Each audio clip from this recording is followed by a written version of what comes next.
The seventh battle, for the body of Patroclus, the axe of Menelaus. Menelaus, upon the death of Patroclus, defends his body from the enemy. Euphorbus, who attempts it, is slain. Hector advancing, Menelaus retires, but soon returns with Ajax and drives him off. This Glaucus objects to Hector as a flight, who thereupon puts on the armor he had won from Patroclus and renews the battle. The Greeks give way till Ajax rallies them. Aeneas sustains the Trojans. Aeneas and Hector attempt the chariot of Achilles, which is borne off by Automedon. The horses of Achilles deplore the loss of Patroclus. Jupiter covers his body with a thick darkness, the noble prayer of Ajax on that occasion. Menelaus sends Antilochus to Achilles with the news of Patroclus' death, then returns to the fight, where, though attacked with the utmost fury, he and Merians, assisted by the Ajaxes, bear off the body to the ships. The time is the evening of the 28th day. The scene lies in the fields before Troy. On the cold earth divine Patroclus spread, lies pierced with wounds among the vulgar dead. Great Menelaus, touched with generous woe, springs to the front and guards him from the foe. Thus round her new-fallen young the heifer moves, fruit of her throes and firstborn of her loves, and anxious, helpless as he lies, and bare turns and returns her, with a mother's care opposed to each that near the carcase came, his broad shield glimmers and his lances flame. The son of Panthus, skilled the dart to send, eyes the dead hero, and insults the friend. This hand, Atrides, laid Patroclus low, warrior. Desist nor tempt an equal blow. To me the spoils my prowess won, resign, depart with life and leave the glory mine. The Trojan thus, the Spartan monarch burned with generous anguish and in scorn returned. Laugh'st thou not, Jove? From thy superior throne, when mortals boast of prowess not their own. Not thus the lion glories in his might, nor panther braves his spotted foe in fight, nor thus the boar, those terrors of the plain. Man only vaunts his force, and vaunts in vain. But far the vainest of the boastful kind, these sons of Panthus vent their haughty mind. Yet 'twas but late, beneath my conquering steel this boaster's brother Hyperenor fell. Against our arm which rashly he defied, vain was his vigor, and as vain his pride. These eyes beheld him on the dust expire, no more to cheer his spouse, or glad his sire. Presumptuous youth! Like his shall be thy doom. Go, wait thy brother to the Stygian gloom, or, while thou mayst avoid the threatened fate, fools stay to feel it, and are wise too late. Unmoved, Euphorbus thus, that action known, come, for my brother's blood repay thy own. His weeping father claims thy destined head, and spouse, a widow in her bridal bed. On these thy conquered spoils I shall bestow, to soothe a consort, and a parent's woe. No longer then defer the glorious strife, let heaven decide our fortune, fame, and life. Swift as the word the missile lance he flings, the well-aimed weapon on the buckler rings, but blunted by the brass, in noxious falls. On Jove the father great Atrides calls, nor flies the javelin from his arm in vain. It pierced his throat, and bent him to the plain. Wide through the neck appears the grisly wound, prone sinks the warrior, and his arms resound. The shining circlets of his golden hair, which even the Graces might be proud to wear, instarred with gems and gold, bestrow the shore, with dust dishonored and deformed with gore. As the young olive, in some sylvan scene, crowned by fresh fountains with eternal green, lifts the gay head, in snowy flowerets fair, and plays and dances to the gentle air, when lo! A whirlwind from high heaven invades the tender plant, and withers all its shades. It lies uprooted from its genial bed, a lovely ruin now defaced and dead. Thus young, thus beautiful, Euphorbus lay, while the fierce Spartan tore his arms away. Proud of his deed and glorious in the prize, affrighted Troy the towering victor flies, as before some mountain lion's ire the village curs and trembling swains retire. When o'er the slaughtered bull they hear him roar, and see his jaws distill with smoking gore, all pale with fear, at distance scattered round. They shout incessant, and the vales resound. Meanwhile Apollo viewed with envious eyes, and urged great Hector to dispute the prize. Immense shape, beneath whose martial care the rough Ciconians learned the trade of war. Forbear, he cried, with fruitless speed to chase Achilles' coursers, of ethereal race. They stoop not these to mortal man's command, or stoop to none but great Achilles' hand. Too long amused with a pursuit so vain turn, and behold the brave Euphorbus slain, by Sparta slain. For ever now suppress the fire, which burned in that undaunted breast. Thus having spoke, Apollo winged his flight, and mixed with mortals in the toils of fight. His words infixed unutterable care deep in great Hector's soul. Through all the war he darts his anxious eye, and, instant, viewed the breathless hero in his blood imbued, forth welling from the wound, as prone he lay, and in the victor's hands the shining prey. Sheathed in bright arms, through cleaving ranks he flies, and sends his voice in thunder to the skies. Fierce as a flood of flame by Vulcan sent, it flew, and fired the nations as it went. Atrides from the voice the storm divined, and thus explored his own unconquered mind.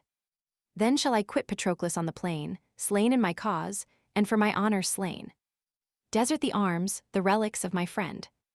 Or singly, Hector and his troops attend. Sure where such partial favor heaven bestowed, to brave the hero were to brave the god. Forgive me, Greece, if once I quit the field. Tease not to Hector, but to heaven I yield. Yet nor the god nor heaven should give me fear, did but the voice of Ajax reach my ear, still would we turn, still battle on the plains, and give Achilles all that yet remains of his and our Patroclus. This, no more the time allowed. Troy thickened on the shore. A sable scene. The terrors Hector led. Slow he recedes, and sighing quits the dead. So from the fold the unwilling lion parts, forced by loud clamors and a storm of darts. He flies indeed, but threatens as he flies, with heart indignant and retorted eyes. Now entered in the Spartan ranks, he turned his manly breast, and with new fury burned o'er all the black battalions sent his view. And through the cloud the godlike Ajax knew, where laboring on the left the warrior stood, all grim in arms, and covered o'er with blood there breathing courage, where the god of day had sunk each heart with terror and dismay. To him the king, O Ajax, O my friend. Haste and Patroclus, loved remains defend, the body to Achilles to restore demands our care. Alas, we can no more. For naked now, despoiled of arms, he lies, and Hector glories in the dazzling prize. He said, and touched his heart. The raging pair pierced the thick battle, and provoke the war. Already had stern Hector seized his head, and doomed to Trojan gods the unhappy dead. But soon as Ajax reared his tower-like shield, sprung to his car, and measured back the field, his train to Troy the radiant armor bare, to stand a trophy of his fame in war. Meanwhile great Ajax, his broad shield displayed, guards the dead hero with the dreadful shade, and now before and now behind he stood. Thus in the center of some gloomy wood, with many a step, the lioness surrounds her tawny young, beset by men and hounds elate her heart, and rousing all her powers, dark o'er the fiery balls each hanging eyebrow lures. Fast by his side the generous Spartan glows with great revenge, and feeds his inward woes. But Glaucus, leader of the Lycian aids on Hector frowning, thus his flight upbraids. Where now in Hector shall we Hector find? A manly form, without a manly mind. Is this, O chief, a hero's boasted fame? How vain, without the merit, is the name? Since battle is renounced, thy thoughts employ what other methods may preserve thy Troy. 'Tis time to try if Ilian's state can stand by thee alone, nor ask a foreign hand, mean, empty boast. But shall the Lycians stake their lives for you? Those Lycians you forsake. What from thy thankless arms can we expect? Thy friend Sarpedon proves thy base neglect. Say, shall our slaughtered bodies guard your walls, while unrevenged the great Sarpedon falls? Even where he died for Troy, you left him there, a feast for dogs and all the fowls of air. On my command, if any Lycian wait, hence let him march, and give up Troy to fate. Did such a spirit as the gods impart impel one Trojan hand or Trojan heart, such as should burn in every soul that draws the sword for glory, and his country's cause, even yet our mutual arms we might employ, and drag yon carcase to the walls of Troy. Oh, were Patroclus ours, we might obtain Sarpedon's arms and honored corse again. Greece with Achilles, friend should be repaid, and thus due honors purchased to his shade. But words are vain, let Ajax once appear, and Hector trembles and recedes with fear. Thou darst not meet the terrors of his eye, and lo, already thou preparest to fly. The Trojan chief with fixed resentment eyed the Lycian leader, and sedate replied, "Say, is it just, my friend, that Hector's ear from such a warrior such a speech should hear? I deemed thee once the wisest of thy kind, but ill this insult suits a prudent mind. I shun great Ajax. I desert my train. 'Tis mine to prove the rash assertion vain. I joy to mingle where the battle bleeds, and hear the thunder of the sounding steeds. But Jove's high will is ever uncontrolled. The strong he withers, and confounds the bold, now crowns with fame the mighty man, and now strikes the fresh garland from the victor's brow. Come, through yon squadrons let us hew the way, and thou be witness if I fear today, if yet a Greek the sight of Hector dread, or yet their hero dare defend the dead." Then turning to the martial hosts, he cries, "Ye Trojans, Dardans, Lycians, and allies, be men, my friends, in action as in name, and yet be mindful of your ancient fame. Hector in proud Achilles' arms shall shine torn from his friend, by right of conquest mine." He strode along the field, as thus he said. The sable plumage nodded o'er his head. Swift through the spacious plain he sent a look, one instant saw, one instant overtook the distant band, that on the sandy shore the radiant spoils to sacred Iliad bore. There his own mail unbraced the field bestrode, his train to Troy conveyed the massy load. Now blazing in the immortal arms he stands, the work and present of celestial hands, by aged Peleus to Achilles given, as first to Peleus by the court of heaven. His father's arms not long Achilles wears, forbid by fate to reach his father's years. Him, proud in triumph, glittering from afar, the god whose thunder rends the troubled air beheld with pity, as apart he sat, and conscious looked through all the scene of fate. He shook the sacred honors of his head, Olympus trembled, and the godhead said, "Ah, wretched man, unmindful of thy end. A moment's glory, and what fates attend. In heavenly panoply divinely bright thou stand'st, and armies tremble at thy sight, as at Achilles' self. Beneath thy dart lies slain the great Achilles, dearer part. Thou from the mighty dead those arms hast torn, which once the greatest of mankind had worn. Yet live, I give thee one illustrious day, a blaze of glory ere thou fadst away. For no more Andromache shall come with joyful tears to welcome Hector home, no more officious, with endearing charms, from thy tired limbs unbrace Pelides' arms." Then with his sable brow he gave the nod that seals his word, the sanction of the god. The stubborn arms, by Jove's command disposed, conformed spontaneous, and around him closed, filled with the god, enlarged his members grew, through all his veins a sudden vigor flew. The blood in brisker tides began to roll, and Mars himself came rushing on his soul. Exhorting loud through all the field he strode, and looked, and moved, Achilles or a god. Now Mesthles, Glaucus, Medon, he inspires, now Phorcys, Chromius, and Hippothous fires. The great Thersilochus like fury found, Asteropaeus kindled at the sound, and Anamus in augury renowned. Hear, all ye hosts, and hear, unnumbered bands of neighboring nations, or of distant lands. 'Twas not for state we summoned you so far to boast our numbers, and the pomp of war ye came to fight. A valiant foe to chase, to save our present and our future race. For this, our wealth, our products you enjoy, and glean the relics of exhausted Troy. Now then, to conquer or to die prepare, to die or conquer are the terms of war. Whatever hand shall win Patroclus slain, woe shall drag him to the Trojan train, with Hector's self shall equal honors claim, with Hector part the spoil and share the fame. Fired by his words, the troops dismiss their fears, they join, they thicken, they protend their spears, full on the Greeks they drive in firm array, and each from Ajax hopes the glorious prey. Vain hope. What numbers shall the field o'erspread, what victims perish round the mighty dead? Great Ajax marked the growing storm from far, and thus bespoke his brother of the war. Our fatal day, alas, is come, my friend, and all our wars and glories at an end. 'Tis not this course alone we guard in vain, condemned to vultures on the Trojan plain, we too must yield. The same sad fate must fall on thee, on me, perhaps, my friend, on all. See what a tempest direful Hector spreads, and lo, it bursts, it thunders on our heads. Call on our Greeks, if any hear the call, the bravest Greeks. This hour demands them all. The warrior raised his voice, and wide around the field re-echoed the distressful sound. O chiefs! O princes, to whose hand is given the rule of men, whose glory is from heaven, whom with due honors both Atrides grace, ye guides and guardians of our Argive race. All, whom this well-known voice shall reach from far, all, whom I see not through this cloud of war, come all. Let generous rage your arms employ, and save Patroclus from the dogs of Troy. Oilean Ajax first the voice obeyed, swift was his pace, and ready was his aid. Next him Idomeneus, more slow with age, and Merion, burning with a hero's rage. The long succeeding numbers who can name? But all were Greeks, and eager all for fame. Fierce to the charge great Hector led the throng, whole Troy embodied rushed with shouts along.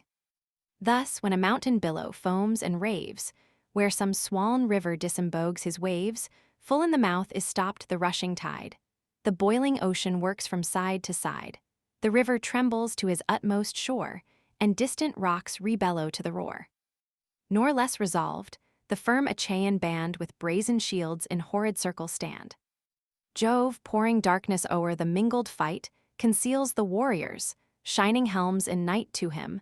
The chief for whom the hosts contend had lived not hateful, for he lived a friend. Dead he protects him with superior care, nor dooms his carcass to the birds of air. Fight for the body of Patroclus. The first attack the Grecians scarce sustain, repulsed they yield, the Trojans seize the slain. Then fierce they rally, to revenge led on by the swift rage of Ajax Telamon.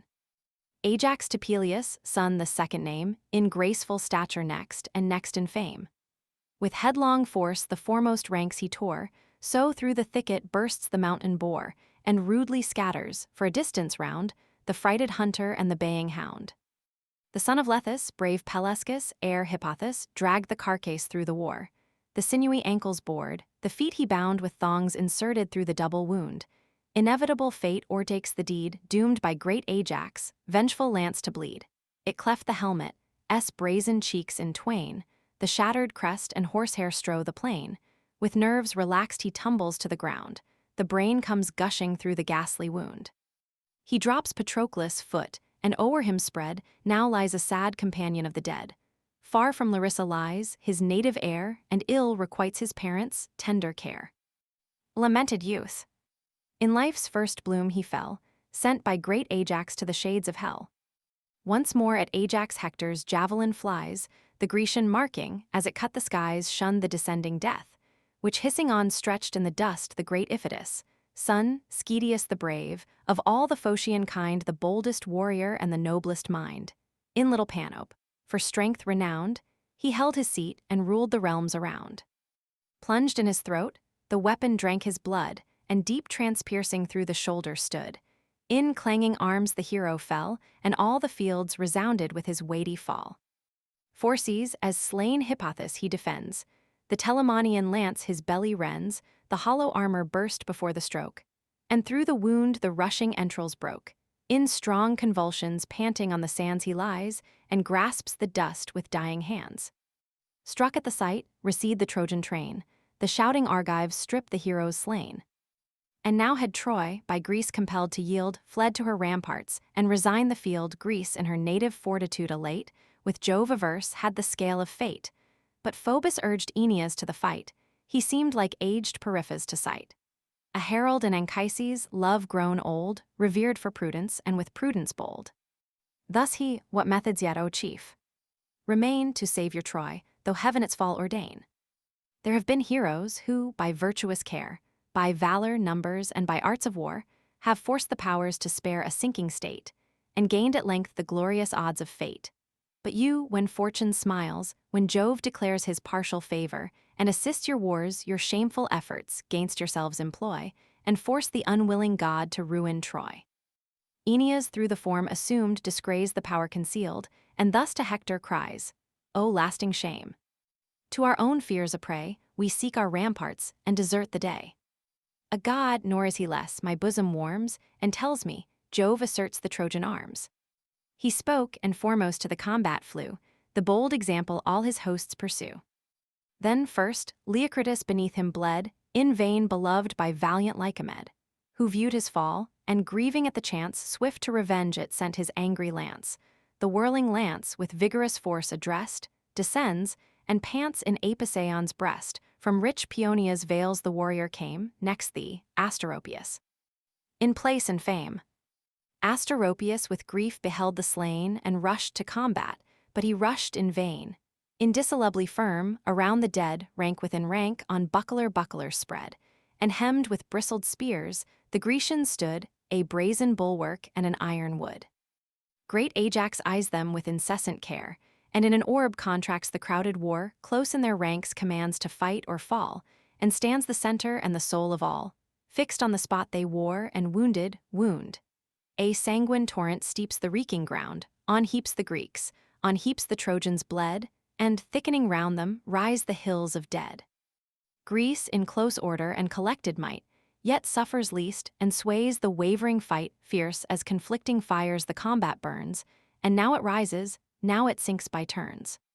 In one thick darkness all the fight was lost, the sun, the moon, and all the ethereal host seemed as extinct, day ravished from their eyes, and all heaven's splendors blotted from the skies. Such o'er Patroclus' body hung the night, the rest in sunshine fought, and open light, unclouded there, the aerial azure spread, no vapor rested on the mountain's head. The golden sun poured forth a stronger ray, and all the broad expansion flamed with day. Dispersed around the plain, by fits they fight, and here and there their scattered arrows light. But death and darkness o'er the carcass spread, there burned the war, and there the mighty bled. Meanwhile the sons of Nestor in the rear, their fellows rooted, tossed the distant spear, and skirmish wide. So Nestor gave command, when from the ships he sent the Pylian band. The youthful brothers thus for fame contend, nor knew the fortune of Achilles. Friend, in thought they viewed him still, with martial joy, glorious in arms, and dealing death to Troy. But round the course the heroes pant for breath, and thick and heavy grows the work of death, o'erlabored now with dust and sweat and gore. Their knees, their legs, their feet are covered o'er, drops follow drops. The clouds on clouds arise, and carnage clogs their hands, and darkness fills their eyes.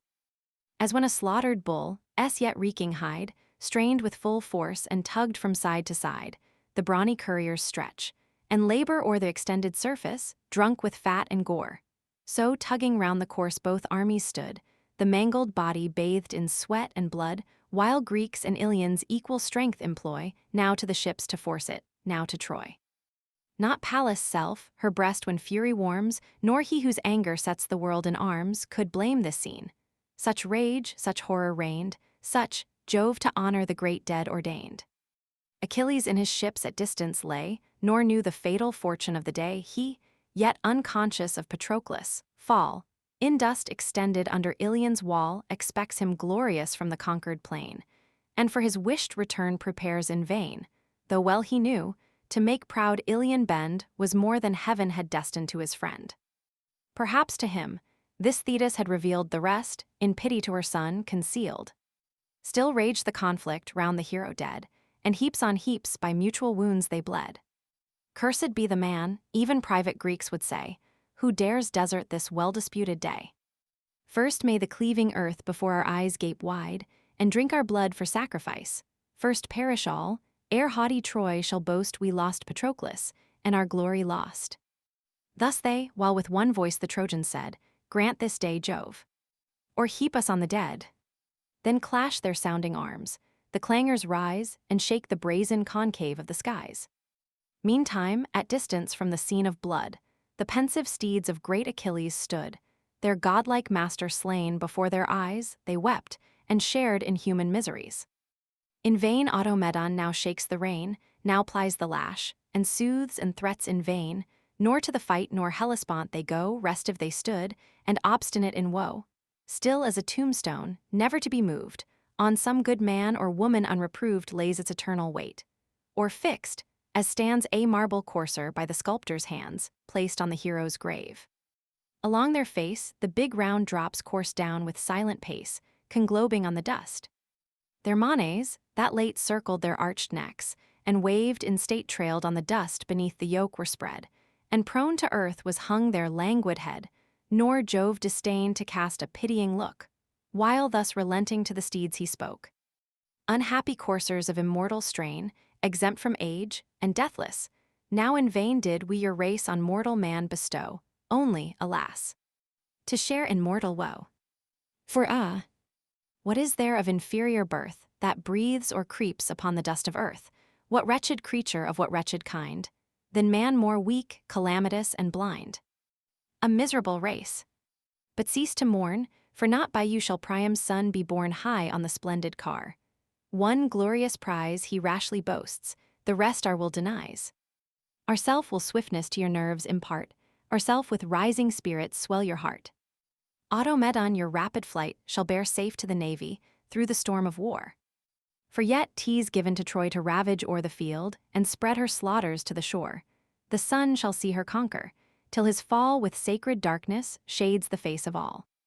He said, and breathing in the immortal horse excessive spirit, urged them to the course from their high manes they shake the dust, and bear the kindling chariot through the parted war. So flies a vulture through the clamorous train of geese, that scream and scatter round the plain. From danger now with swiftest speed they flew, and now to conquest with like speed pursue. Sole in the seat the charioteer remains, now plies the javelin, now directs the reins. Him brave Alcimedon beheld distressed approach the chariot, and the chief addressed. What god provokes thee rashly thus to dare, alone, unaided in the thickest war? Alas, thy friend is slain, and Hector wields Achilles' arms triumphant in the fields.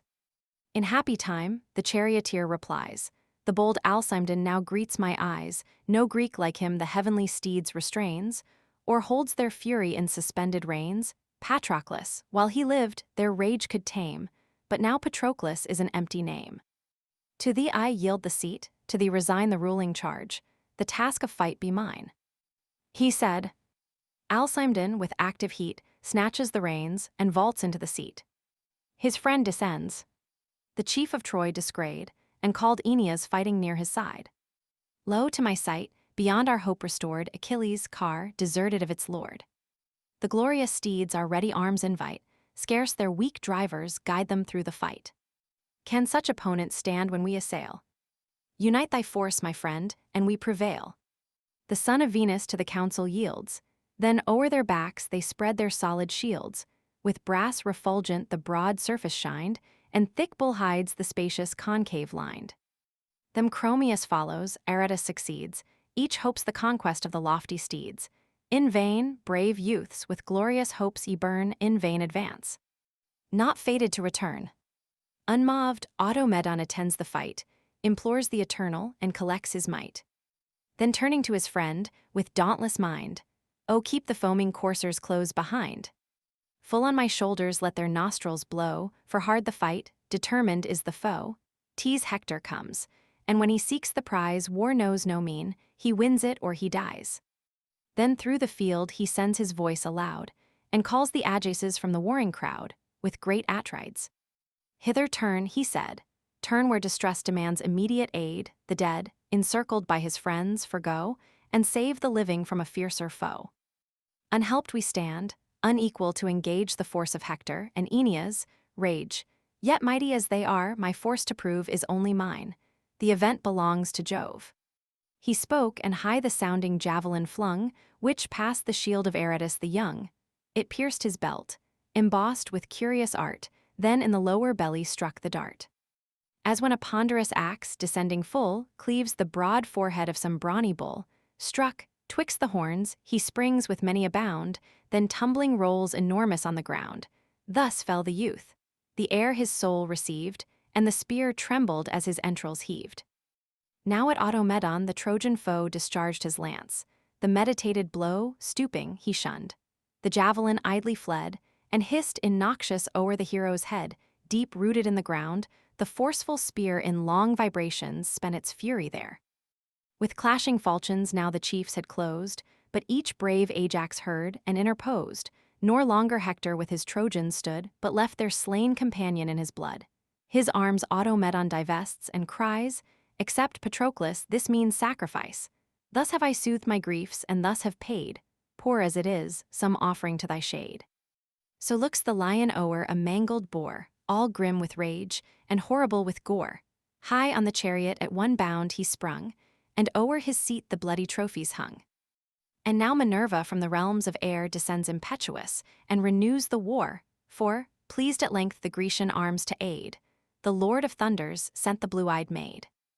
As when high Jove, denouncing future woe, o'er the dark clouds extends his purple bow, in sign of tempests from the troubled air, or from the rage of man, destructive war.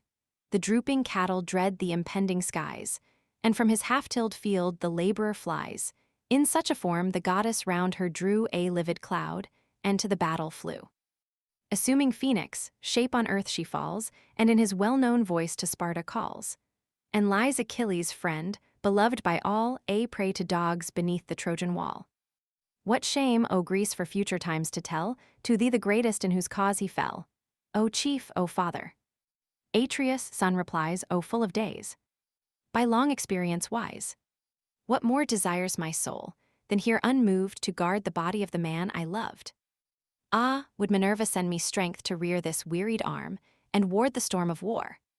But Hector, like the rage of fire, we dread, and Jove's own glories blaze around his head.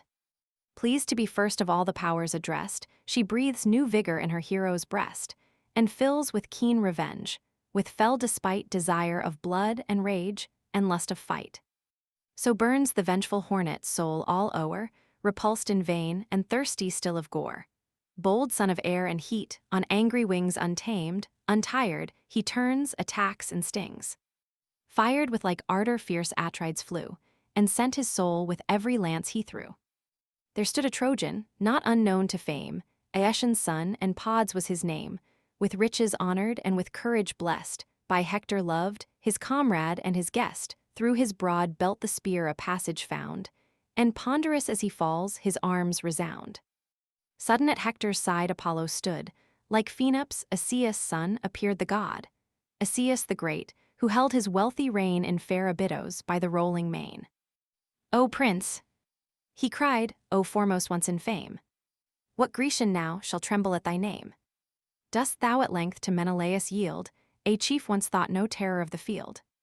Yet singly now the long-disputed prize he bears victorious, while our army flies, by the same arm illustrious Pods bled, the friend of Hector, unrevenged, is dead.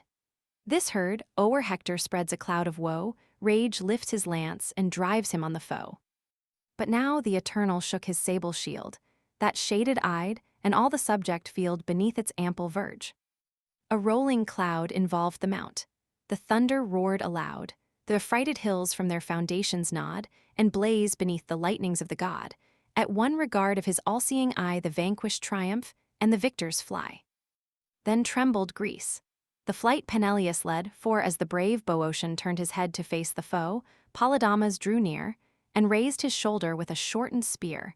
By Hector wounded, Latus quits the plain, pierced through the wrist, and raging with the pain grasps his once formidable lance in vain. As Hector followed, Idomen addressed the flaming javelin to his manly breast. The brittle point before his corslet yields, exulting Troy with clamor fills the fields. High on his chariots the Cretan stood, the son of Priam whirled the massive wood. But erring from its aim, the impetuous spear struck to the dust the squire and charioteer of martial Merion. Coeranus his name, who left fair Lyctus for the fields of fame.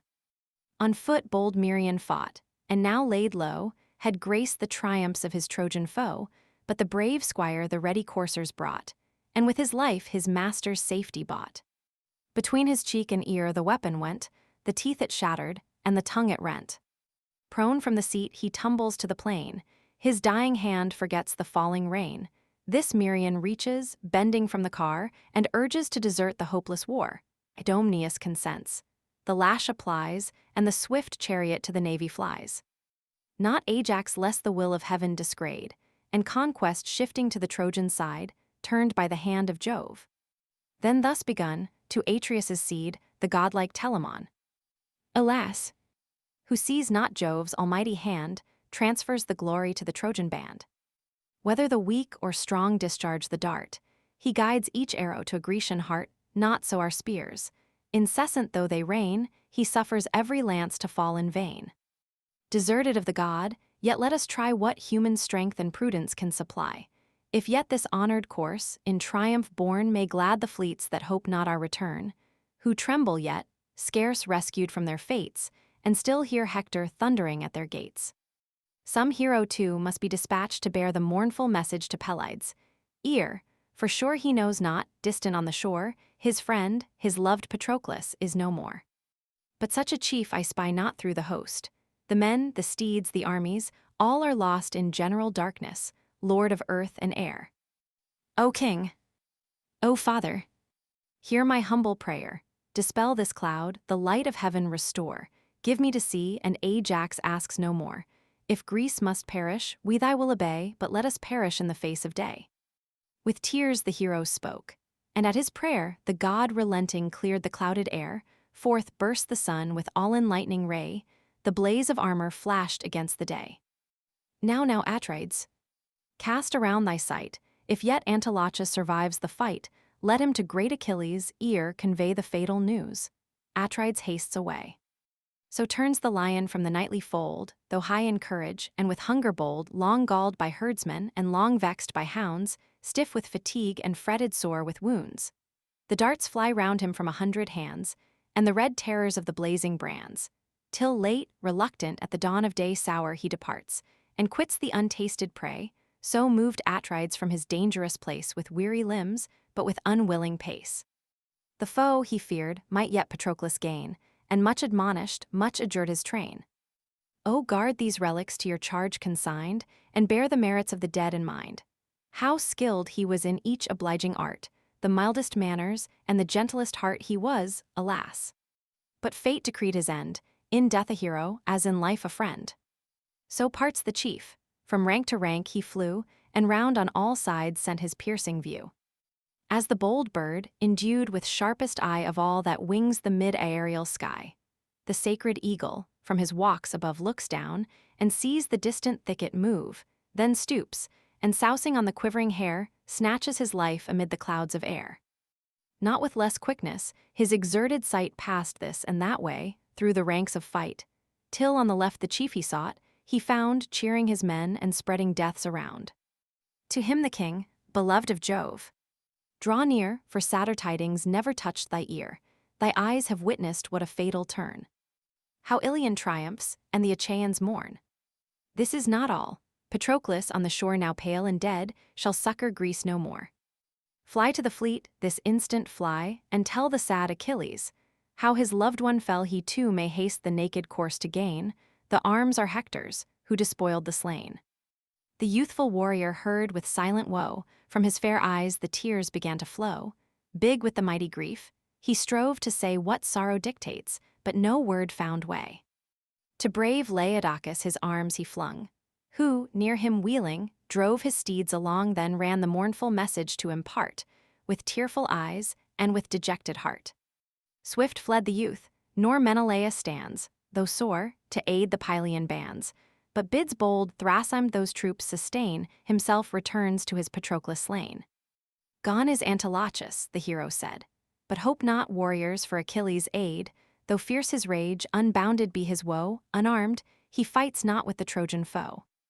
'Tis in our hands alone our hopes remain, 'tis our own vigor must the dead regain, and save ourselves, while with impetuous hate Troy pours along, and this way rolls our fate. 'Tis well, said Ajax, be it then thy care, with Merian's aid, the weighty course to rear. Myself and my bold brother will sustain the shock of Hector and his charging train, nor fear we armies, fighting side by side. What Troy can dare, we have already tried, have tried it and have stood. The hero said. High from the ground, the warriors heave the dead. A general clamor rises at the sight, loud shout the Trojans, and renew the fight. Not fiercer rush along the gloomy wood, with rage insatiate, and with thirst of blood, voracious hounds, that many a length before their furious hunters drive the wounded boar. But if the savage turns his glaring eye, they howl aloof and round the forest fly. Thus on retreating Greece the Trojans pour, wave their thick falchions, and their javelins shower. But Ajax turning, to their fears they yield, all pale they tremble and forsake the field. While thus aloft the heroes' course they bear, behind them rages all the storm of war. Confusion, tumult, horror, o'er the throng of men, steeds, chariots, urge the rout along. Less fierce the winds with rising flames conspire to whelm some city under waves of fire. now sink in gloomy clouds the proud abodes, now crack the blazing temples of the gods. The rumbling torrent through the ruin rolls, and sheets of smoke mount heavy to the poles. The heroes sweat beneath their honored load, as when two mules, along the rugged road from the steep mountain with exerted strength drag some vast beam, or mast's unwieldy length inly they groan, big drops of sweat distill. The enormous timber lumbering down the hill, so these. Behind, the bulk of Ajax stands, and breaks the torrent of the rushing bands. Thus when a river swelled with sudden rains spreads his broad waters o'er the level plains, some interposing hill the stream divides, and breaks its force, and turns the winding tides. Still close they follow, close the rear engage Aeneas' storms, and Hector foams with rage, while Greece a heavy, thick retreat maintains, wedged in one body, like a flight of cranes that shriek incessant, while the falcon, hung high on poised pinions, threats their callow young. So from the Trojan chiefs the Grecians fly, such the wild terror, and the mingled cry.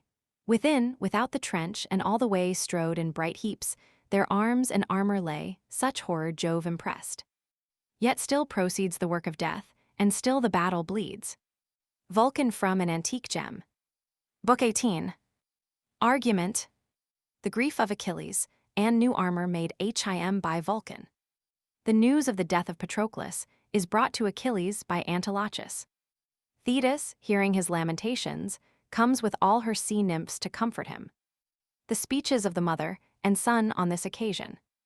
Iris appears to Achilles by the command of Juno, and orders him to show himself at the head of the entrenchments. The sight of him turns the fortunes of the day, and the body of Patroclus is carried off by the Greeks. The Trojans call a council, where Hector and Polydamas disagree in their opinions, but the advice of the former prevails to remain encamped in the field. The grief of Achilles over the body of Patroclus. Thetis goes to the palace of Vulcan to obtain new arms for her son. The description of the wonderful works of Vulcan, and lastly, that noble one of the shield of Achilles. The latter part of the 29th day, and the night ensuing, take up this book. The scene is at Achilles' tent on the seashore, from whence it changes to the palace of Vulcan. Thus like the rage of fire the combat burns, and now it rises, now it sinks by turns. Meanwhile, where Hellespont's broad waters flow, stood Nestor's son, the messenger of woe. There sat Achilles, shaded by his sails, on hoisted yards extended to the gales, pensive he sat. For all that fate designed rose in sad prospect to his boding mind. Thus to his soul he said, "Ah! What constrains the Greeks, late victors, now to quit the plains? Is this the day, which heaven so long ago ordained, to sink me with the weight of woe?"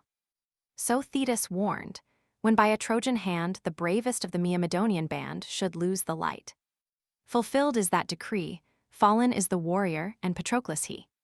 In vain I charged him soon to quit the plain, and warned to shun Hectorian force in vain. Thus while he thinks, Antilochus appears, and tells the melancholy tale with tears. "Sad tidings, son of Peleus. Thou must hear, and wretched I, the unwilling messenger. Dead is Patroclus. For his course they fight, his naked course, his arms are Hector's right." A sudden horror shot through all the chief, and wrapped his senses in the cloud of grief, cast on the ground. With furious hands he spread the scorching ashes o'er his graceful head, his purple garments, and his golden hairs, those he deforms with dust, and these he tears on the hard soil his groaning breast he threw, and rolled and grovelled, as to earth he grew. The virgin captives, with disordered charms, won by his own or by Patroclus' arms, rushed from their tents with cries, and gathering round, beat their white breasts and fainted on the ground, while Nestor's son sustains a manlier part, and mourns the warrior with a warrior's heart, hangs on his arms, amidst his frantic woe, and oft prevents the meditated blow. Far in the deep abysses of the main, with hoary Nereus, and the watery train, the mother goddess from her crystal throne heard his loud cries, and answered groan for groan. The circling Nereids with their mistress weep, and all the sea-green sisters of the deep. Thalia gloss every watery name, Nicaea mild, and silver Spio came. Cymotho and Cymodos were nigh, and the blue languish of soft Alia's eye. Their locks Actaea and Limnoria rear, then Proto, Doris, Panopapir Thoa, Pharusa, Dodo, Melita Agave Gentle, and Amphithogae. Next Callianira, Callianassa show their sister looks. Dexamine the slow and swift Dynamine now cut the tides. Ira now the verdant wave divides. Nemertz with Apsudes lifts the head. Bright Galatea quits her pearly bed. These Orithia, Clymene, attend Mara, Amphinome, the train extend, and black Janira and Janassa fair, and Amethea with her amber hair. All these and all that deep in ocean held their sacred seats, the glimmering grotto filled, each beat her ivory breast with silent woe, till Thetis, sorrows thus began to flow. Hear me, and judge, ye sisters of the main. How just a cause has Thetis to complain? How wretched, were I mortal, were my fate. How more than wretched in the immortal state. Sprung from my bed a godlike hero came, the bravest far that ever bore the name. Like some fair olive, by my careful hand he grew, he flourished and adorned the land. To Troy I sent him, but the fates ordain he never, never must return again. So short a space the light of heaven to view, so short, alas, and filled with anguish too. Hear how his sorrows echo through the shore. I cannot ease them, but I must deplore, I go at least to bear a tender part, and mourn my loved one with a mother's heart. She said, and left the caverns of the main, all bathed in tears, the melancholy train attend her way. Wide opening part the tides, while the long pomp the silver wave divides. Approaching now, they touched the Trojan land, then 2 by 2 ascended up the strand. The immortal mother, standing close beside her mournful offspring, to his sighs replied along the coast, their mingled clamors ran, and thus the silver-footed dame began. Why mourns my son? Thy late preferred request the god has granted, and the Greeks distressed. Why mourns my son? Thy anguish let me share, reveal the cause, and trust a parent's care. He, deeply groaning, to this cureless grief, not even the thunderer's favor brings relief. Patroclus, say goddess, can I boast a pleasure now? Revenge itself is lost, Patroclus, loved of all my martial train, beyond mankind, beyond myself is slain.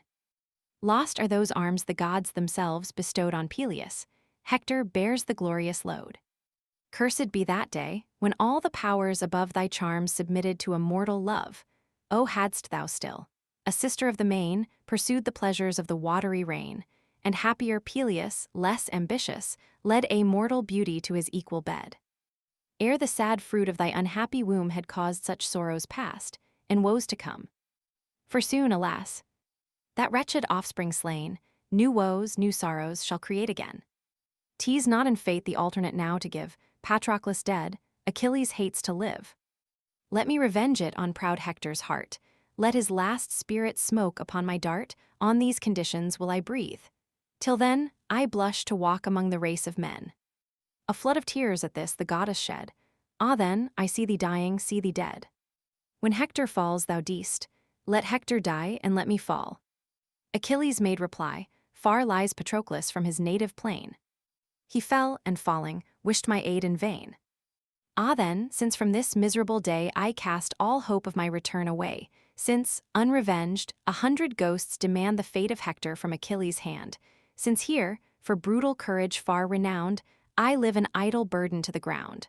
Others in council famed for nobler skill, more useful to preserve than I to kill, let me, but oh, ye gracious powers above, wrath and revenge from men and gods remove, far, far too dear to every mortal breast, sweet to the soul, as honey to the taste, gathering like vapors of a noxious kind from fiery blood, and darkening all the mind. Me Agamemnon urged to deadly hate, 'tis past, I quell it, I resign to fate. Yes, I will meet the murderer of my friend, or if the gods ordain it, meet my end. The stroke of fate the strongest cannot shun. The great Alcides, Jove's unequaled son, to Juno's hate, at length resigned his breath, and sunk the victim of all-conquering death. So shall Achilles fall. Stretched pale and dead, no more the Grecian hope or Trojan dread. Let me, this instant, rush into the fields, and reap what glory life's short harvest yields. Shall I not force some widowed dame to tear with frantic hands her long dishevelled hair? Shall I not force her breast to heave with sighs, and the soft tears to trickle from her eyes? Yes, I shall give the fair those mournful charms. In vain you hold me, hence.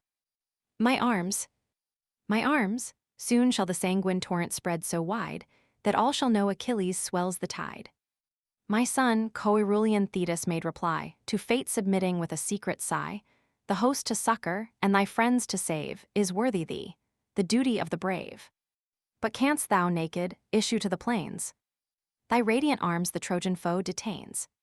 Insulting Hector bears the spoils on high, but vainly glories, for his fate is nigh. Yet a while thy generous ardor stay, assured, I meet thee at the dawn of day, charged with refulgent arms, a glorious load, Vulcanian arms, the labor of a god. Then turning to the daughters of the main, the goddess thus dismissed her azure train. Ye sister Nereids, to your deeps descend, haste, and our father's sacred seat attend. I go to find the architect divine, where vast Olympus, starry summits shine, so tell our hoary sire. This charge she gave, the sea-green sisters plunge beneath the wave, Thetis once more ascends the blessed abodes, and treads the brazen threshold of the gods.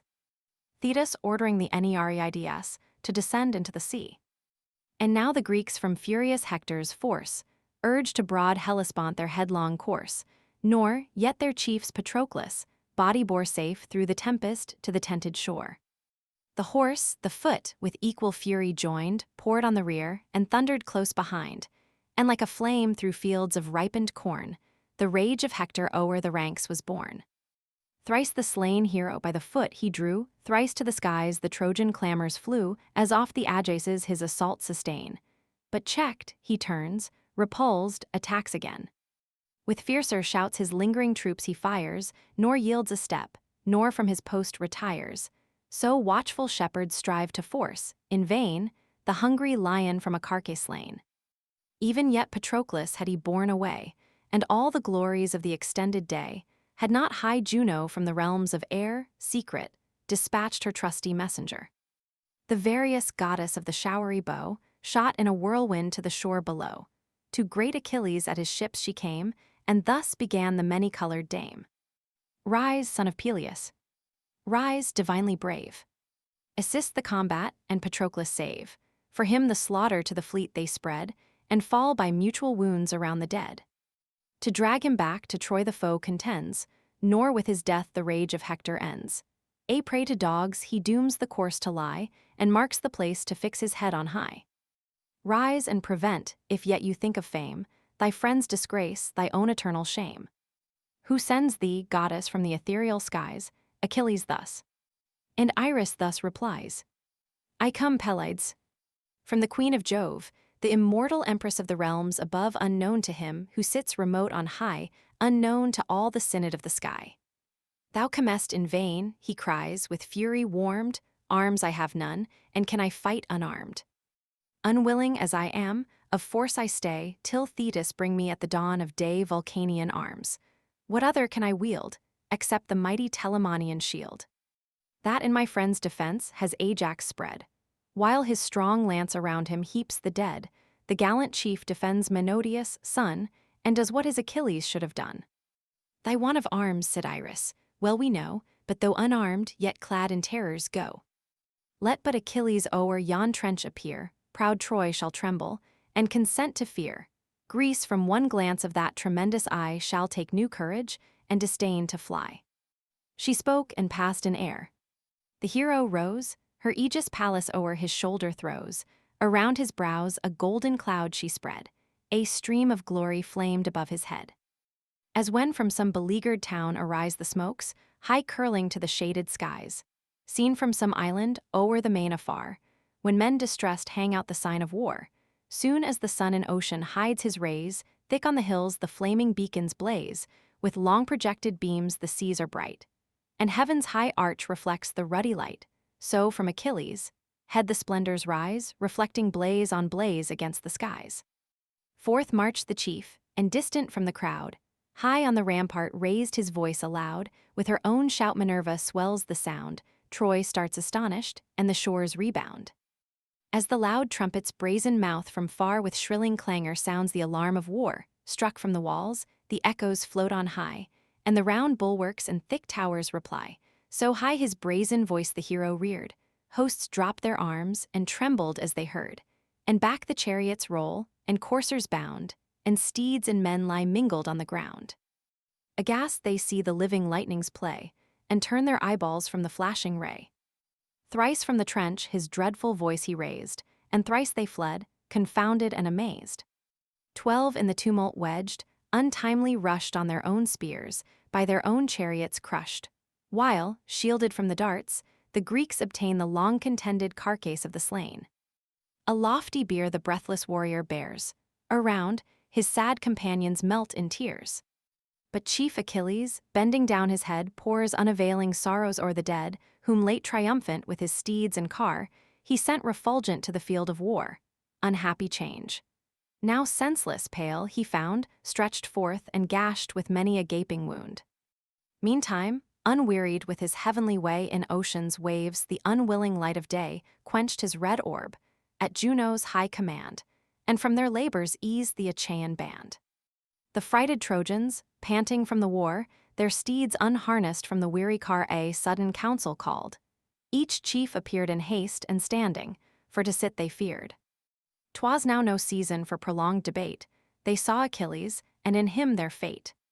Silent they stood.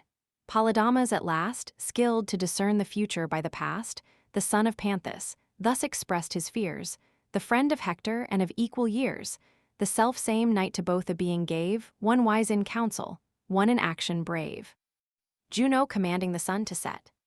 In free debate, my friends, your sentence speak, for me, I move before the morning break to raise our camp. Too dangerous here our post, far from Troy walls and on a naked coast. I deemed not Greece so dreadful, while engaged in mutual feuds her king and hero raged. Then, while we hoped our armies might prevail, we boldly camped beside 1,000 sail. I dread Pelides now. His rage of mind not long continues to the shores confined, nor to the fields, where long in equal fray contending nations won and lost the day. For Troy, shall henceforth be the strife, and the hard contest not for fame, but life. Haste then to Ilion, while the favoring night detains these terrors, keeps that arm from fight. If but the morrow's sun behold us here, that arm, those terrors, we shall feel, not fear, and hearts that now disdain shall leap with joy, if heaven permit them then to enter Troy. Let not my fatal prophecy be true, nor would I tremble but to think ensue. Whatever be our fate, yet let us try what force of thought and reason can supply, let us on counsel for our guard depend. The town her gates and bulwarks shall defend.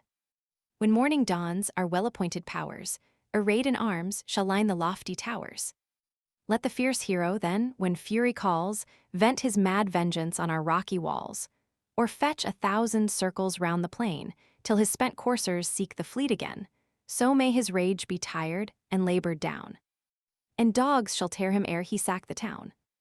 Return, said Hector, fired with stern disdain. What? Coop whole armies in our walls again? Was not enough, ye valiant warriors, say 9 years imprisoned in those towers ye lay. Wide o'er the world was Ilion famed of old for brass exhaustless, and for mines of gold.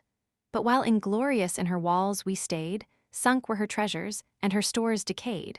The Phrygians now her scattered spoils enjoy, and proud Maeonia wastes the fruits of Troy. Great Jove at length my arms to conquest calls, and shuts the Grecians in their wooden walls. Darest thou dispirit whom the gods incite? Flies any Trojan? I shall stop his flight. To better counsel than attention lend, take due refreshment, and the watch attend. If there be one whose riches cost him care, forth let him bring them for the troops to share. 'Tis better generously bestowed on those than left the plunder of our country's foes. Soon as the morn the purple orient warms, fierce on yon navy will we pour our arms. If great Achilles rise in all his might, his be the danger, I shall stand the fight. Honor ye gods, or let me gain or give, and live he glorious, whosoe'er shall live.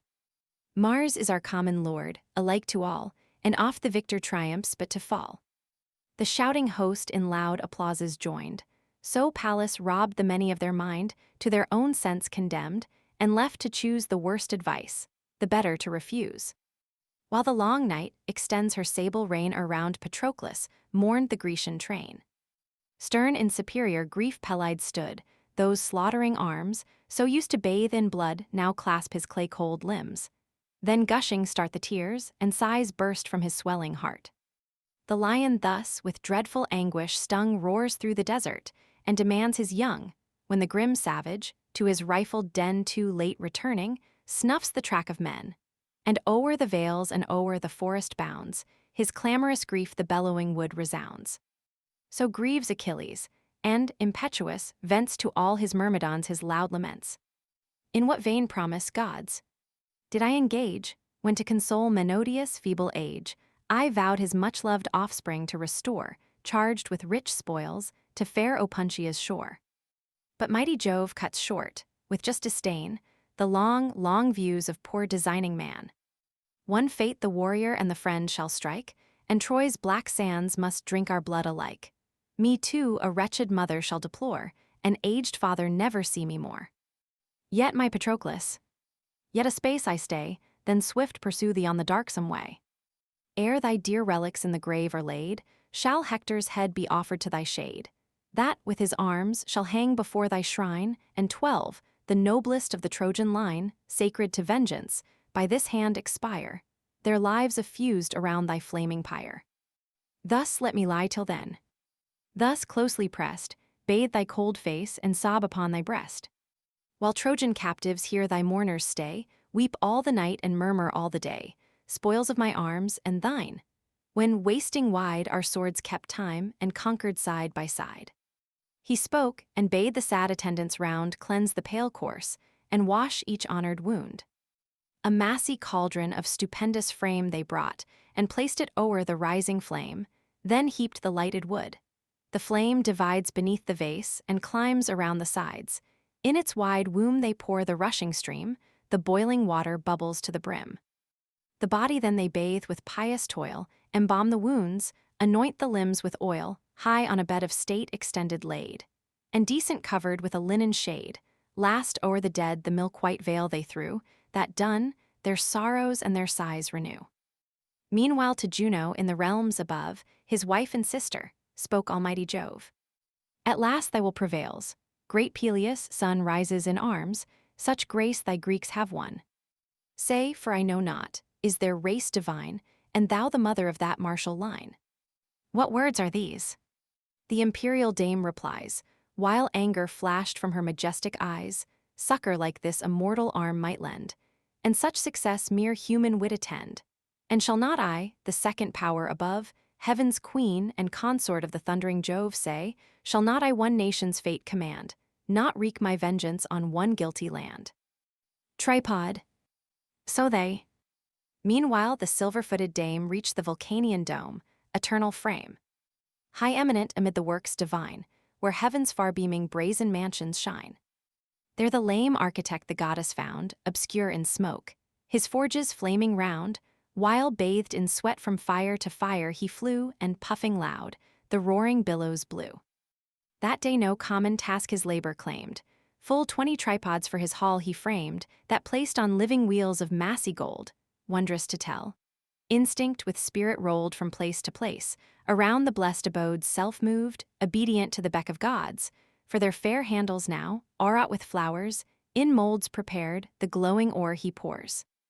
Just as responsive to his thought the frame stood prompt to move, the azure goddess came, Charis, his spouse, a grace divinely fair, with purple falace round her braided hair, observed her entering, her soft hand she pressed, and, smiling, thus the watery queen addressed.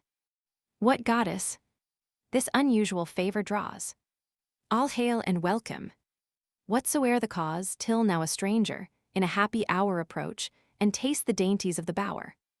Thetis and Eurynoemi, receiving the infant Vulcan. High on a throne, with stars of silver graced, and various artifice, the queen she placed, a footstool at her feet, then calling said, Vulcan, draw near, tease Thetis asks your aid. Thetis, replied the god, our powers may claim, an ever-dear and ever-honored name. When my proud mother hurled me from the sky, my awkward form, it seems, displeased her eye, she, and Eurynome my griefs redressed, and soft received me on their silver breast. Even then these arts employed my infant thought, chains, bracelets, pendants, all their toys I wrought. 9 years kept secret in the dark abode, secure I lay, concealed from man and God. Deep in a caverned rock my days were led, the rushing ocean murmured o'er my head. Now, since her presence glads our mansion, say, for such desert what service can I pay? Vouchsafe, O Thetis, at our board to share the genial rites, and hospitable fare while I the labors of the forge forgo, and bid the roaring bellows cease to blow. Then from his anvil the lame artist rose, wide with distorted legs oblique he goes, and stills the bellows, and in order laid, locks in their chests his instruments of trade. Then with a sponge the sooty workman dressed his brawny arms embrowned, and hairy breast. With his huge scepter graced, and red attire came halting forth the sovereign of the fire.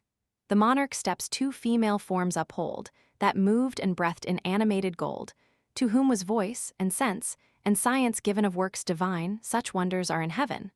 On these supported, with unequal gait, he reached the throne where pensive Thetis sate, there placed beside her on the shining frame, he thus addressed the silver-footed dame.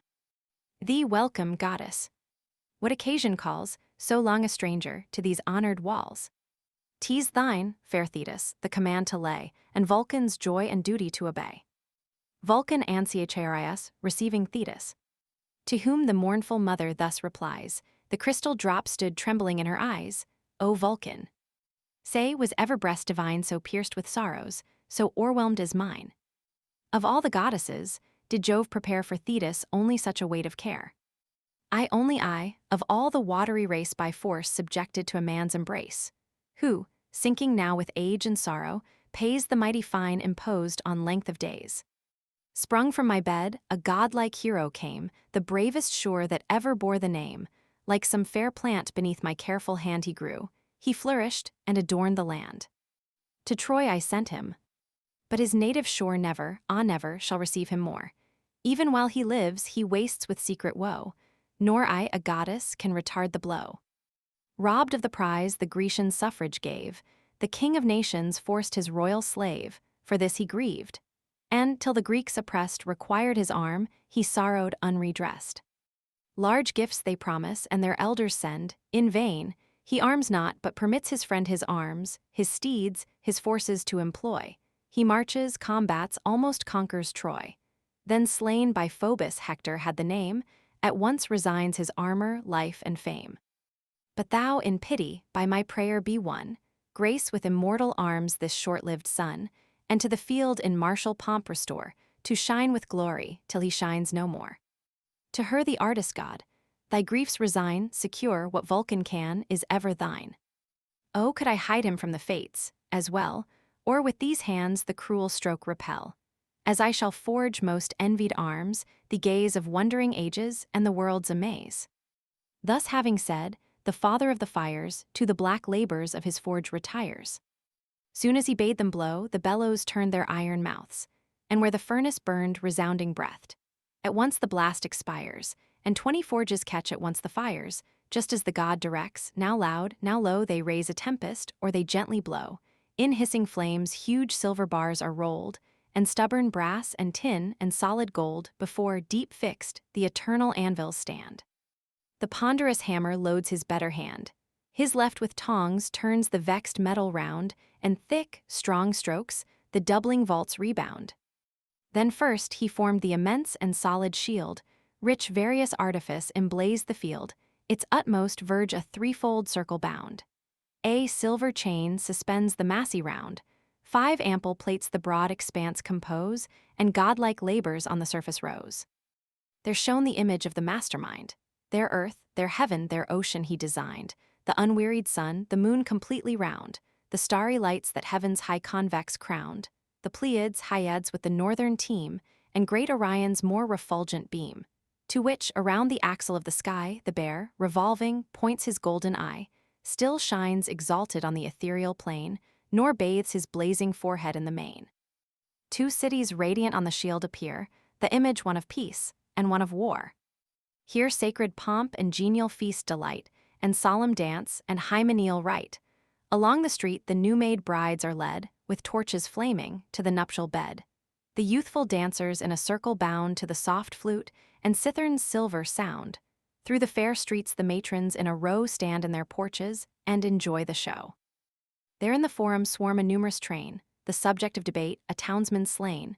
One pleads the fine discharged, which one denied, and bade the public and the laws decide.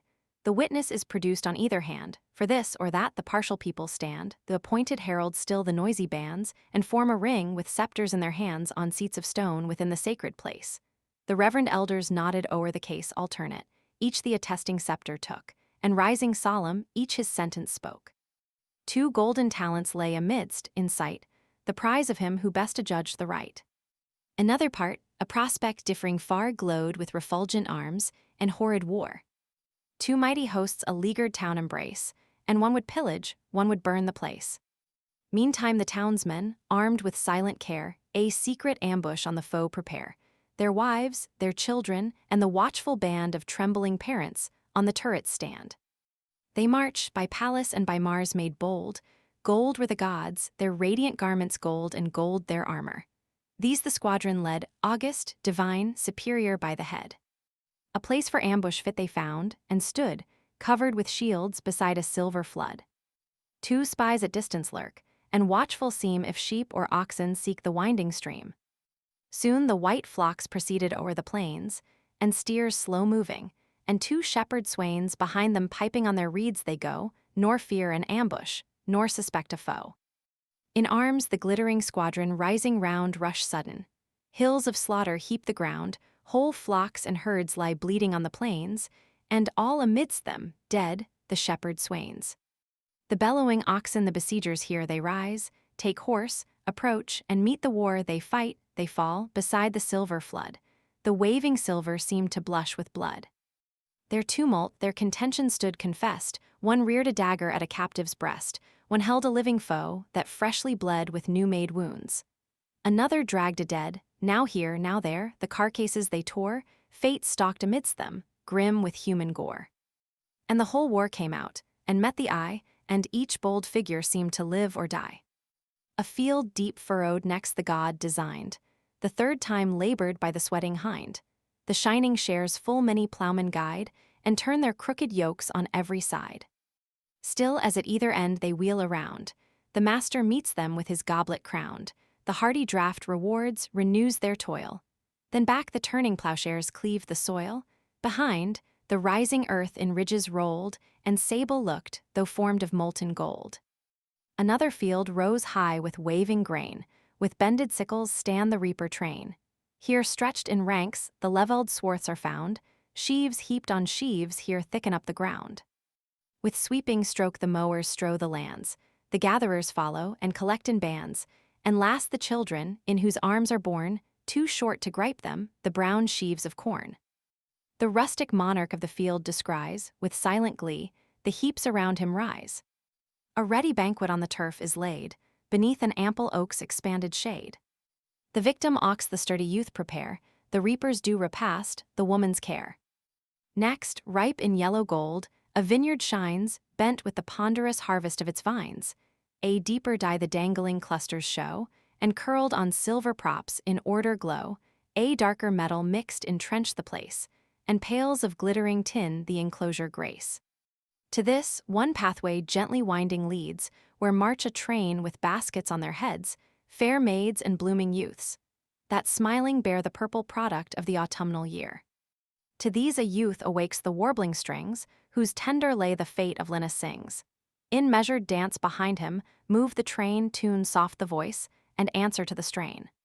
Here herds of oxen march, erect and bold, rear high their horns, and seem to low in gold, and speed to meadows on whose sounding shores a rapid torrent through the rushes roars.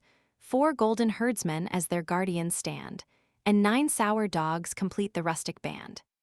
2 lions rushing from the wood appeared, and seized a bull, the master of the herd. He roared. In vain the dogs, the men withstood, they tore his flesh and drank his sable blood.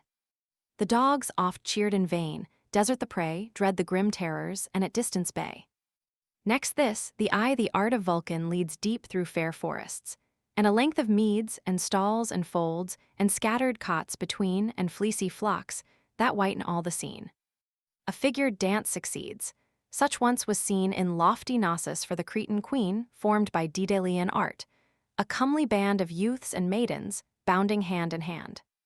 The maids in soft simmers of linen dressed, the youths all graceful in the glossy vest, of those the locks with flowery wreath inrolled, Of these the sides adorned with swords of gold, that glittering gay, from silver belts depend. Now all at once they rise, at once descend, with well-taught feet.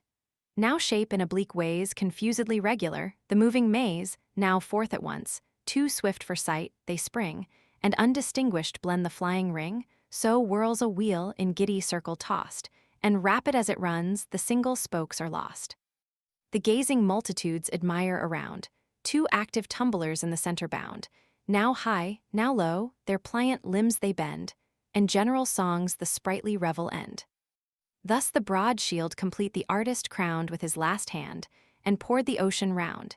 In living silver seem the waves to roll, and beat the buckler's verge, and bound the whole. This done, whate'er a warrior's use requires he forged. The cuirass that outshone the fires, the greaves of ductile tin, the helm impressed with various sculpture, and the golden crest.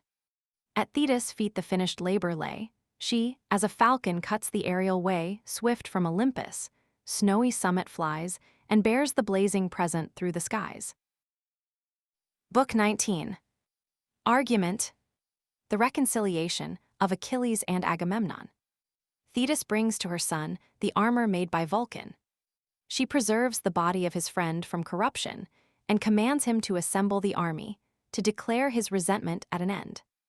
Agamemnon and Achilles are solemnly reconciled, the speeches, presents, and ceremonies on that occasion. Achilles is with great difficulty persuaded to refrain from the battle, till the troops have refreshed themselves by the advice of Ulysses. The presents are conveyed to the tent of Achilles, where Briseis laments over the body of Patroclus. The hero obstinately refuses all repast, and gives himself up to lamentations for his friend.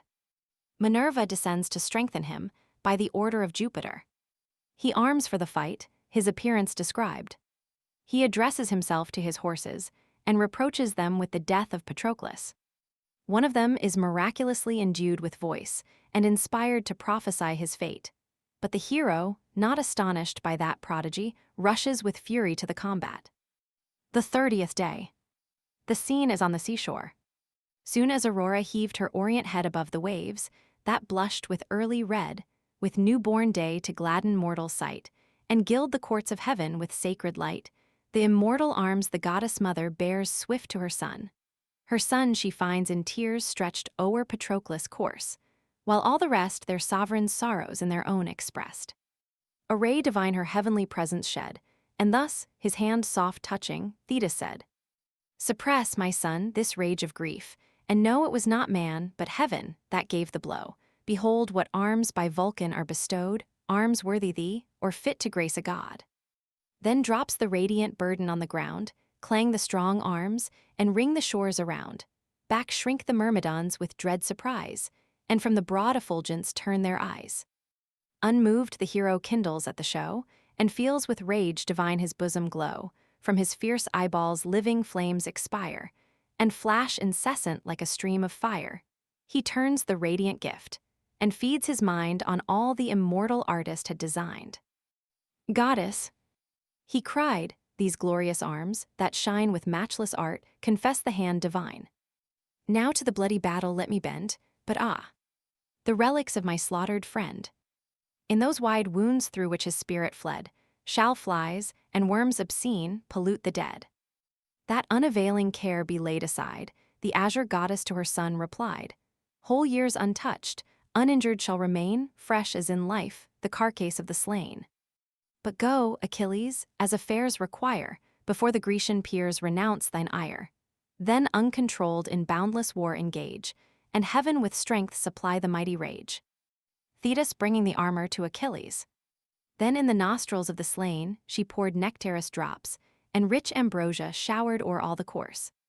The flies forbid their prey, untouched it rests, and sacred from decay. Achilles to the strand obedient went, the shores resounded with the voice he sent.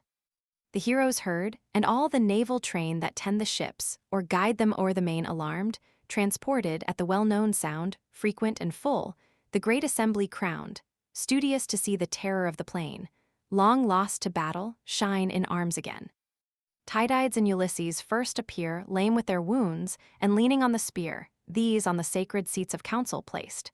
The king of men, Atrides, came the last, he too sore wounded by Aegoner's son. Achilles, rising in the midst, begun.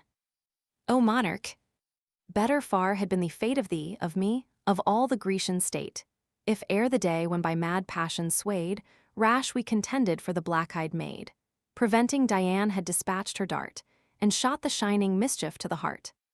Then many a hero had not pressed the shore, nor Troy's glad fields been fattened with our gore. Long, long shall Greece the woes we caused bewail, and sad posterity repeat the tale. But this, no more the subject of debate, is past, forgotten, and resigned to fate. Why should, alas, a mortal man, as I, burn with a fury that can never die? Here then my anger ends. Let war succeed, and even as Greece has bled, let Ilion bleed. Now call the hosts, and try if in our sight Troy yet shall dare to camp a second night. I deem their mightiest, when this arm he knows, shall 'scape with transport, and with joy repose. He said, his finished wrath with loud acclaim the Greeks accept, and shout Pelides' name. When thus, not rising from his lofty throne, in state unmoved, the king of men begun. Hear me, ye sons of Greece. With silence hear, and grant your monarch an impartial ear, awhile your loud, untimely joy suspend, and let your rash, injurious clamors end, unruly murmurs or ill-timed applause wrong the best speaker and the justest cause. Nor charge on me, ye Greeks, the dire debate. No, angry Jove and all-compelling fate, with fell Erinnys, urged my wrath that day when from Achilles' arms I forced the prey. What then could I against the will of heaven? Not by myself, but vengeful ate-driven she, Jove's dread daughter, fated to infest the race of mortals, entered in my breast. Not on the ground that haughty fury treads, but prints her lofty footsteps on the heads of mighty men, inflicting, as she goes long-festering wounds, inextricable woes. Of old she stalked amid the bright abodes, and Jove himself, the sire of men and gods, the world's great ruler, felt her venomed dart, deceived by Juno's wiles and female art, for when Alcmena's 9 long months were run, and Jove expected his immortal son, to gods and goddesses the unruly joy he showed, and vaunted of his matchless boy. From us, he said, this day an infant springs, fated to rule, and born a king of kings. Saturnia asked an oath, to vouch the truth, and fix dominion on the favored youth. The thunderer, unsuspicious of the fraud, pronounced those solemn words that bind a god. The joyful goddess from Olympus, height swift to Achaean Argus bent her flight. Scarce 7 moons gone, lay Esthenelus' wife, she pushed her lingering infant into life. Her charms Alcmena's coming labors stay, and stop the babe just issuing to the day. Then bid Saturnius bear his oath in mind. A youth, said she, of Jove's immortal kind is this day born. From Esthenelus he springs, and claims thy promise to be king of kings. Grief seized the thunderer, by his oath engaged, stung to the soul, he sorrowed and he raged. From his ambrosial head, where perched she sate, he snatched the fury goddess of debate. The dread, the irrevocable oath he swore. The immortal seats should ne'er behold her more, and whirled her headlong down, for ever driven from bright Olympus and the starry heaven. Thence on the nether world the fury fell, ordained with man's contentious race to dwell. Full oft the god his son's hard toils bemoaned, cursed the dire fury, and in secret groaned. Even thus, like Jove himself, was I misled, while raging Hector heaped our camps with dead. What can the errors of my rage atone? My martial troops, my treasures are thy own. This instant from the navy shall be sent whate'er Ulysses promised at thy tent. But thou, appeased, propitious to our prayer, resume thy arms and shine again in war. O King of nations, whose superior sway returns Achilles, all our hosts obey. To keep or send the presents be thy care to us, tease equal, all we ask is war. While yet we talk, or but an instant shun the fight, our glorious work remains undone. Let every Greek, who sees my spear confound the Trojan ranks, and deal destruction round with emulation, what I act survey, and learn from thence the business of the day. The son of Peleus thus, and thus replies the great in counsels, Ithacus the wise. Though, godlike, thou art by no toils oppressed, at least our armies claim repast and rest. Long and laborious must the combat be, when by the gods inspired and led by thee. Strength is derived from spirits and from blood, and those augment by generous wine and food. What boastful son of war, without that stay, can last a hero through a single day? Courage may prompt, but ebbing out his strength, mere unsupported man must yield at length shrunk with dry famine and with toils declined. The drooping body will desert the mind. But built anew with strength conferring fare, with limbs and soul untamed, he tires a war. Dismiss the people then, and give command, with strong repast to hearten every band. But let the presents to Achilles made, in full assembly of all Greece be laid. The king of men shall rise in public sight, and solemn swear, observant of the rite, that spotless as she came, the maid removes, pure from his arms and guiltless of his loves. That done, a sumptuous banquet shall be made, and the full price of injured honor paid. Stretch not henceforth, O prince, thy sovereign might beyond the bounds of reason and of right. Tease the chief praise that e'er to kings belonged, to right with justice whom with power they wronged. To him the monarch, just as thy decree, thy words give joy, and wisdom breathes in thee. Each due atonement gladly I prepare, and heaven regard me as I justly swear. Here then a while let Greece assembled stay, nor great Achilles grudge this short delay. Till from the fleet our presence be conveyed, and Jove attesting, the firm compact made. A train of noble youths the charge shall bear, these to select, Ulysses, be thy care. In order ranked let all our gifts appear, and the fair train of captives close the rear.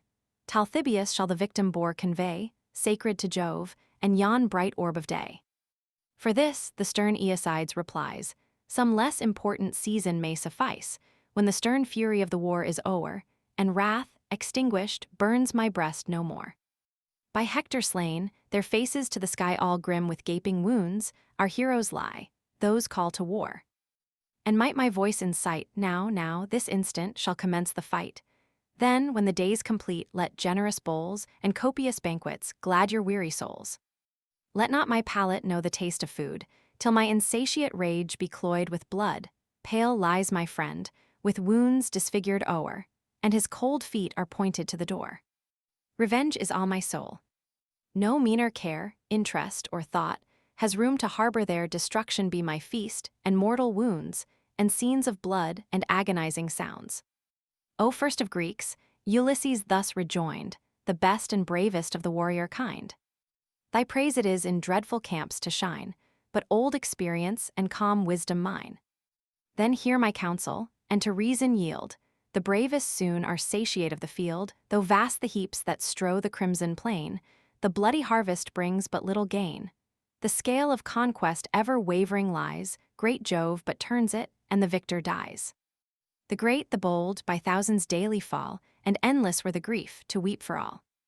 Eternal sorrows what avails to shed? Greece honors not with solemn fasts the dead. Enough, when death demands the brave, to pay the tribute of a melancholy day. One chief with patience to the grave resigned, our care devolves on others left behind. Let generous food supplies of strength produce. Let rising spirits flow from sprightly juice.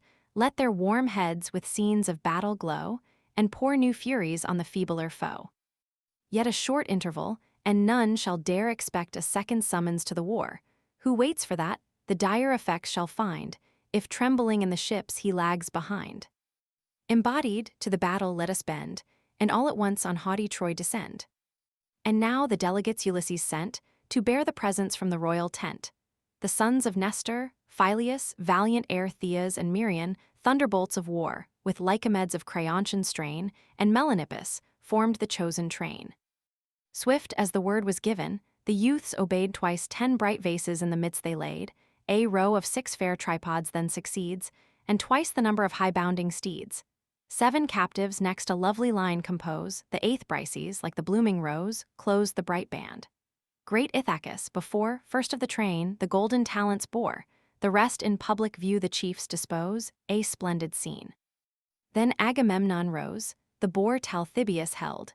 The Grecian lord drew the broad cutlass sheathed beside his sword, the stubborn bristles from the victim's brow he crops, and offering meditates his vow. His hands uplifted to the attesting skies, on heaven's broad marble roof were fixed his eyes. The solemn words a deep attention draw, and Greece around sat thrilled with sacred awe. Witness thou first. Thou greatest power above, all good, all wise, and all-surveying Jove. And Mother Earth and heaven's revolving light, and ye, fell furies of the realms of night, who rule the dead, and horrid woes prepare for perjured kings, and all who falsely swear. The black-eyed maid inviolate removes, pure and unconscious of my manly loves. If this be false, heaven all its vengeance shed, and levelled thunder strike my guilty head. With that his weapon deep inflicts the wound, the bleeding savage tumbles to the ground, the sacred herald rolls the victim slain, a feast for fish, into the foaming main.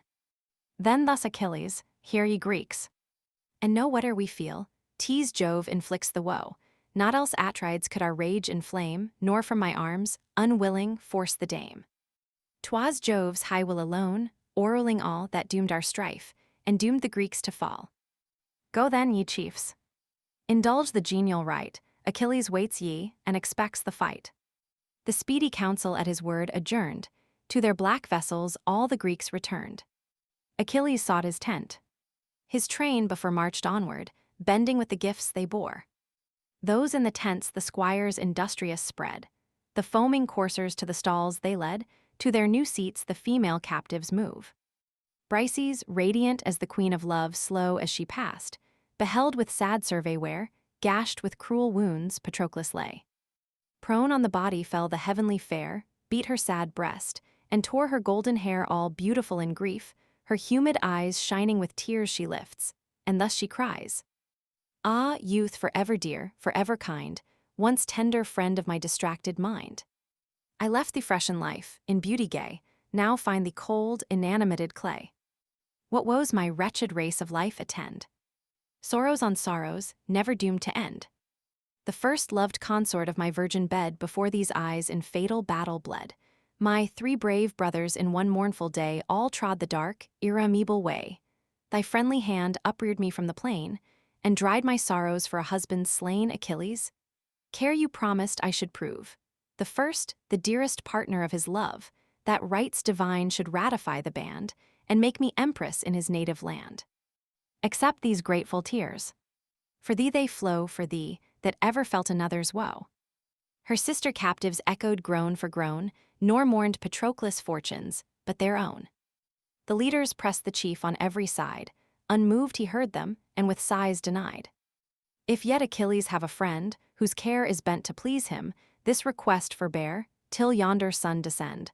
Ah, let me pay to grief and anguish one abstemious day. He spoke, and from the warriors turned his face, yet still the brother kings of Atreus race. Nestor, Idomeneus, Ulysses sage, and Phoenix strive to calm his grief and rage. His rage they calm not, nor his grief control. He groans, he raves, he sorrows from his soul. Thou too, Patroclus. Thus his heart he vents, once spread the inviting banquet in our tents. Thy sweet society, thy winning care, once stayed Achilles, rushing to the war. But now, alas, to death's cold arms resigned, what banquet but revenge can glad my mind? What greater sorrow could afflict my breast? What more if hoary Peleus were deceased? Who now, perhaps, in Phthia dreads to hear his son's sad fate, and drops a tender tear. What more should Neoptolemus the brave, my only offspring, sink into the grave? If yet that offspring lives, I distant far of all neglectful wage a hateful war. I could not this cruel stroke attend, fate claimed Achilles but might spare his friend. I hoped Patroclus might survive, to rear my tender orphan with a parent's care from Scyros. I'll conduct him o'er the main, and glad his eyes with his paternal reign, the lofty palace, and the large domain. For Peleus breathes no more the vital air, or drags a wretched life of age and care, but till the news of my sad fate invades his hastening soul, and sinks him to the shades. Sighing he said, his grief the heroes joined, each stole a tear for what he left behind. Their mingled grief the sire of heaven surveyed, and thus with pity to his blue-eyed maid. Is then Achilles now no more thy care, and dost thou thus desert the great in war? Lo, where yon sails their canvas wings extend, all comfortless he sits, and wails his friend, ere thirst and want his forces have oppressed, haste and infuse ambrosia in his breast. He spoke, and sudden, at the word of Jove, shot the descending goddess from above. So swift through ether the shrill harpy springs, the wide air floating to her ample wings, to great Achilles she her flight addressed, and poured divine ambrosia in his breast, with nectar sweet, refection of the gods. Then, swift ascending, sought the bright abodes. Now issued from the ships the warrior train, and like a deluge poured upon the plain. As when the piercing blasts of Boreas blow, and scatter o'er the fields the driving snow, from dusky clouds the fleecy winter flies, whose dazzling luster whitens all the skies. So helms succeeding helms, so shields from shields, catch the quick beams and brighten all the field's broad glittering breastplates. Spears with pointed rays mix in one stream, reflecting blaze on blaze, thick beats the center as the coursers bound, with splendor flame the skies and laugh the fields around. Full in the midst, high towering o'er the rest, his limbs in arms divine Achilles dressed, arms which the father of the fire bestowed, forged on the eternal anvils of the god. Grief and revenge his furious heart inspire. His glowing eyeballs roll with living fire, he grinds his teeth, and furious with delay o'erlooks the embattled host and hopes the bloody day. The silver cuishes first his thighs enfold, then o'er his breast was braced the hollow gold, the brazen sword of various baldric tied that, starred with gems, hung glittering at his side. And like the moon, the broad refulgent shield blazed with long rays and gleamed athwart the field. So to night-wandering sailors, pale with fears, wide o'er the watery waste, a light appears, which on the far-seen mountain blazing high streams from some lonely watchtower to the sky. With mournful eyes they gaze, and gaze again, loud howls the storm and drives them o'er the main. Next his high head the helmet graced. Behind the sweepy crest hung floating in the wind, like the red star, that from his flaming hair shakes down diseases, pestilence, and war. So streamed the golden honors from his head, trembled the sparkling plumes, and the loose glories shed. The chief beholds himself with wondering eyes, his arms he poises, and his motions tries. Buoyed by some inward force, he seems to swim, and feels a pinion lifting every limb. And now he shakes his great paternal spear, ponderous and huge, which not a Greek could rear, from Pelion's cloudy top an ash and tire old Chiron felled, and shaped it for his sire. A spear which stern Achilles only wields, the death of heroes and the dread of fields. Automedon and Alcimus prepare the immortal coursers, and the radiant car, the silver traces sweeping at their side.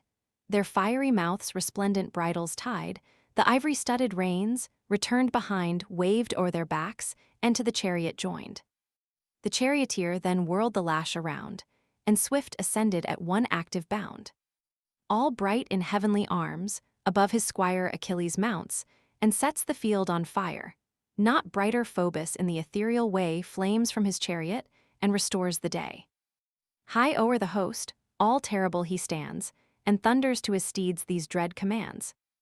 Xanthus and Balius, of Podarges strain, unless ye boast that heavenly race in vain, be swift, be mindful of the load ye bear, and learn to make your master more your care. Through falling squadrons bear my slaughtering sword, nor, as ye left Patroclus, leave your lord. The generous Xanthus, as the words he said, seemed sensible of woe, and drooped his head trembling he stood before the golden wain, and bowed to dust the honors of his mane. When strange to tell, so Juno willed, he broke eternal silence, and portentous spoke. Achilles. Yes. This day at least we bear thy rage in safety through the files of war. But come it will, the fatal time must come, not ours the fault, but God decrees thy doom. Not through our crime, or slowness in the course fell thy Patroclus, but by heavenly force. The bright far-shooting God who gilds the day, confessed we saw him, tore his arms away. No, could our swiftness o'er the winds prevail, or beat the pinions of the western gale, all were in vain. The fates thy death demand, due to a mortal and immortal hand. Then ceased forever, by the Furies tied, his fateful voice. The intrepid chief replied with unabated rage, so let it be. Portents and prodigies are lost on me. I know my fate, to die to see no more my much-loved parents and my native shore. Enough when heaven ordains I sink in night now perish Troy, he said and rushed to fight. Hercules.